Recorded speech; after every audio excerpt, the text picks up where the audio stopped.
जी नमस्कार। नमस्कार। क्या नाम है जी आपका? विजया घनश्याम उमाले। जी कहाँ से आए हैं आप? मैं नागपुर महाराष्ट्र से आई हूँ। क्या करते हैं आप? मैं स्कूल में प्रधान अध्यापिका थी और अभी 12 साल हो गए, रिटायर्ड हो गई हूँ। माता जी, आप इतने ज़्यादा पढ़े लिखे हैं, इसके बावजूद भी आपकी अध्यात्म के प्रति रुचि, क्या कारण है? क्योंकि मुझे बचपन से ही अध्यात्म के रुचि थी। हाँ, जब मैं छोटी थी तो मेरे दादाजी हमको आध्यात्मिक बातें बताया करते थे और रात को 8 बज गए कि वो हमको 8 बजे अपने रूम में बुलाते थे और सब धार्मिक बातें हमको बताते थे। उसमें सबसे ज़्यादा वो हमें गीता के बारे में बताते थे और इसलिए गीता में मुझे बहुत रुचि थी। लेकिन इतना देखने के बाद भी मुझे गीता पूरी तरह से कभी समझ में नहीं आई। लेकिन आप तो काफ़ी पढ़े लिखे हो। लिखे हो फिर भी नहीं समझ, गुरु के सिवा नहीं समझ सकते। क्या आपने अपने जीवन में पहले कोई गुरु बनाया? हाँ, मैंने बनाए थे। मैं गई थी आसाराम बापू के जो सत्संग आते थे उसमें मैं जाया करती थी। हमारे नागपुर में भी उनके सत्संग होते थे टीवी पे और कार्यक्रम के लिए मैं जाया करती थी। और उसके बाद मैं कुमार स्वामी इनके यहाँ भी मैं जाती थी, उनसे दीक्षा ली थी 2-3 साल तक। उन्होंने जो बताए थे भक्ति मार्ग वो हम किया करते थे। आप इतने सारे संतों से जुड़े रहे, इसके बाद आपका क्या अनुभव रहा? वो गुरुओं में मुझे ऐसा दिखा कि पैसे से ही ज़्यादा प्यार है। उसमें मुझे इतना दिलचस्प नहीं आया कि यानी मेरा मन आकृष्ट हो जाए, ऐसा मुझे कुछ भी नहीं मिला वहाँ पर। लेकिन लाखों में शिष्य हैं उनके। शायद उनको कम गिर रहे होंगे, वो ज्ञान समझने में कम हो। मैं पढ़ी लिखी होने के कारण मैं किताबें पढ़ती हूँ, ज्ञान पढ़ती हूँ और जब मुझे वो अच्छा लगता है तभी मैं उसे स्वीकार करती हूँ।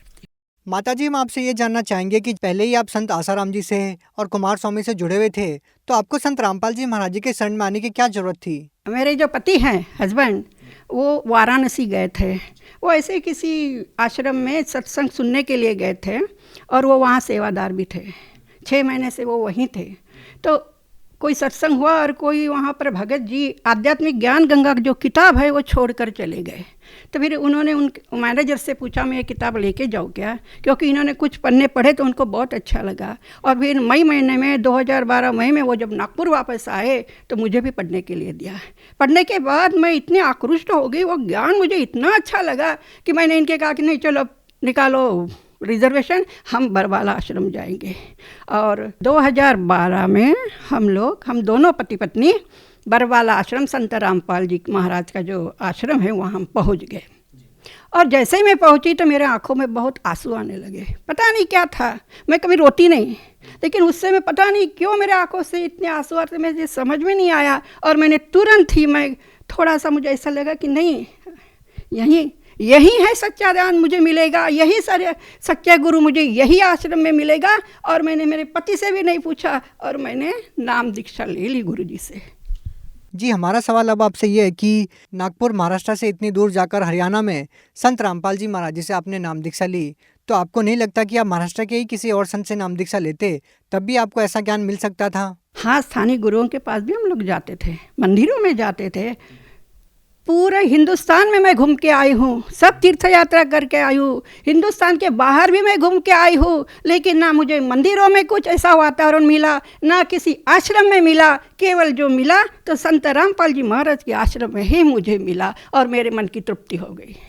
जी, हम आपसे ये जानना चाहेंगे कि पहले आप संत आसाराम जी से भी जुड़े रहे हैं और कुमार स्वामी से भी जुड़े रहे हैं, तो हम आपसे ये जानना चाहेंगे कि संत रामपाल जी महाराज जी के जब आप आश्रम में गए तो आपको संत रामपाल जी महाराज व अन्य संतों के आश्रम में क्या भिन्नता नजर आई? संत रामपाल जी महाराज के दर्शन के लिए जब हम जाते हैं तो वो दर्शन देते हैं और हर भक्त के ऊपर इसे हाथ रखते हैं, आशीर्वाद देते हैं। तो ऐसा कोई भी आश्रम में ना आसाराम बाबू जी देते थे और ना ही कुमार स्वामी जी देते थे और ना ही और अन्य छोटे छोटे इसमें हम जाते थे, क्योंकि हमें भक्ति करना बहुत आता था, अच्छा लगता था। लेकिन कहीं भी ऐसी परिस्थिति हमको नहीं मिली। तो क्या संत रामपाल जी महाराज ने आपको आशीर्वाद देने के लिए, मुलाकात करने के लिए पैसे भी लिए? ये फेक न्यूज़ है, बिल्कुल गलत है, बिल्कुल झूठ बताया है।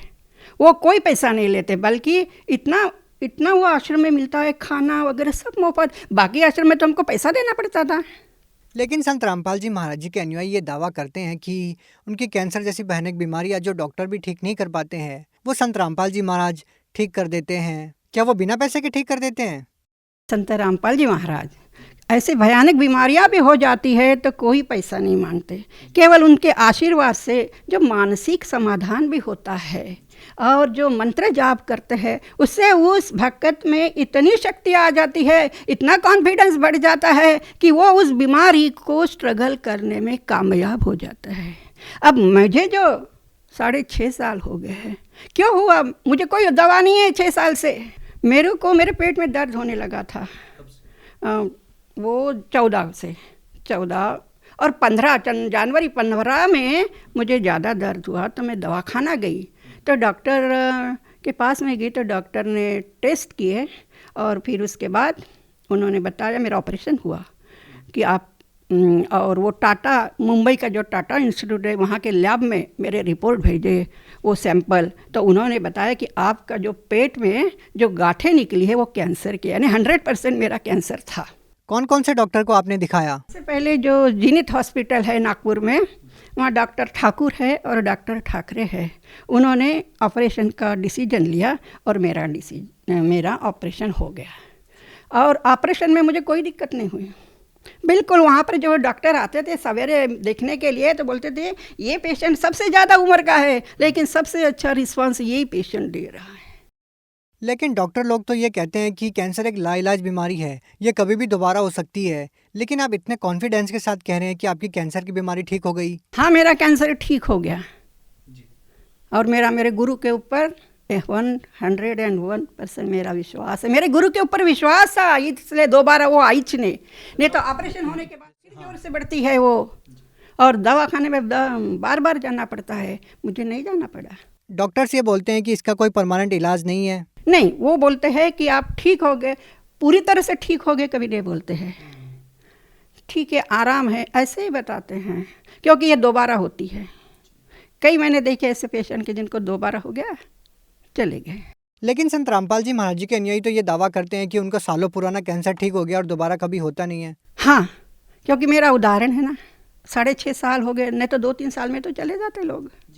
मुझे कोई तकलीफ नहीं हुई, बिल्कुल मुझे दवाखाने में दौड़ना नहीं पड़ा कि रात बेरात चलो पेशेंट को लेके जाएंगे, कुछ भी नहीं हुआ, क्योंकि मुझे मेरा गुरु के ऊपर विश्वास है। मेरे पाँव में तकलीफ होती थी तो मैं रात को बहुत तड़पती थी, वो भी मेरे पाँव अच्छे हो गए हैं, कोई परेशानी नहीं, बिल्कुल परेशानी नहीं हमें, हम बिल्कुल सुखी परिवार से हैं। माता जी, आप संत रामपाल जी महाराज जी के बारे में और क्या कहना चाहेंगे?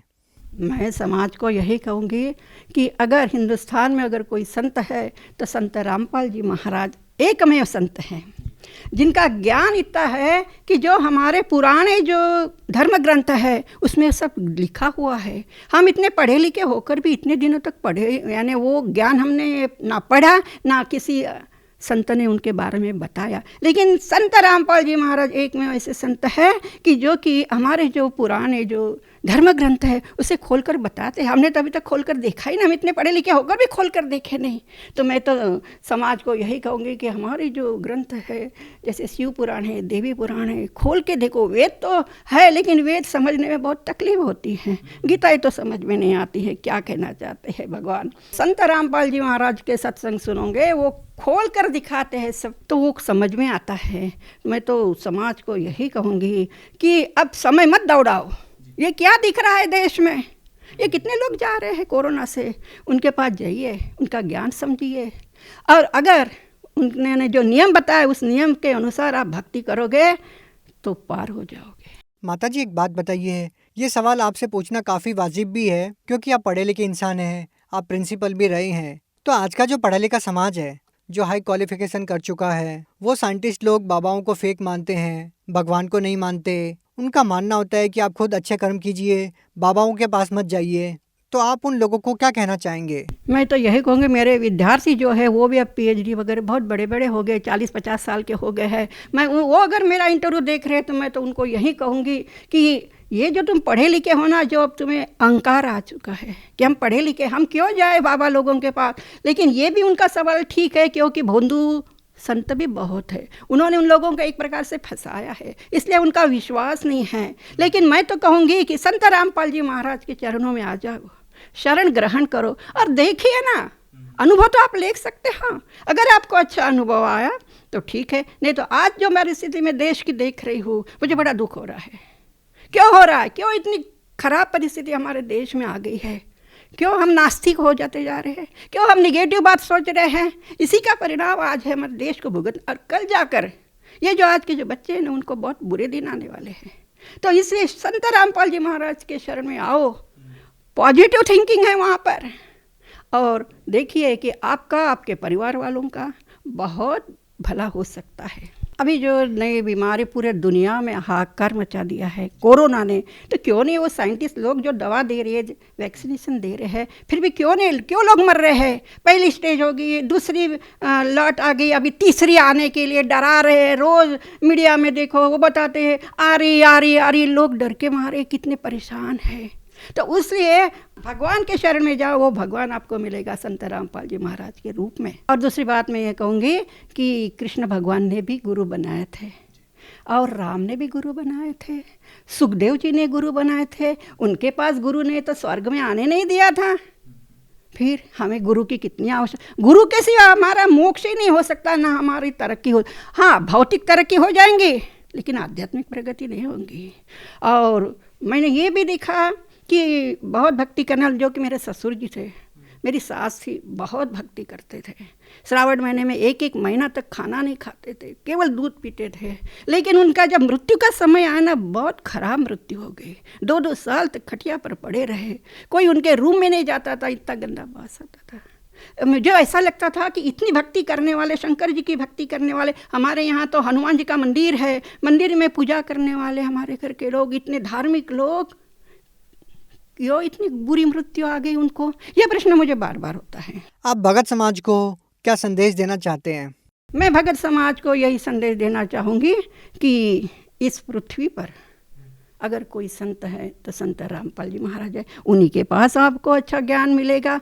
उन्होंने जो बताया है तो आप किताबें उनकी पढ़ सकते हो। और हमारे जो पुराण हैं, 18 पुराण हैं, भगवत गीता है, वेद है, पढ़े लिखा समाज है अभी, वो भी इसको पढ़ सकते हो। बाद में विश्वास करो, आप उनके ज्ञान को समझो, बाद में विश्वास करो। मुझे बहुत दुख होता है कि इतने साल हमारे जो पूर्वज हैं वो भी चले गए, पता नहीं वो किस योनि में पड़े हुए हैं।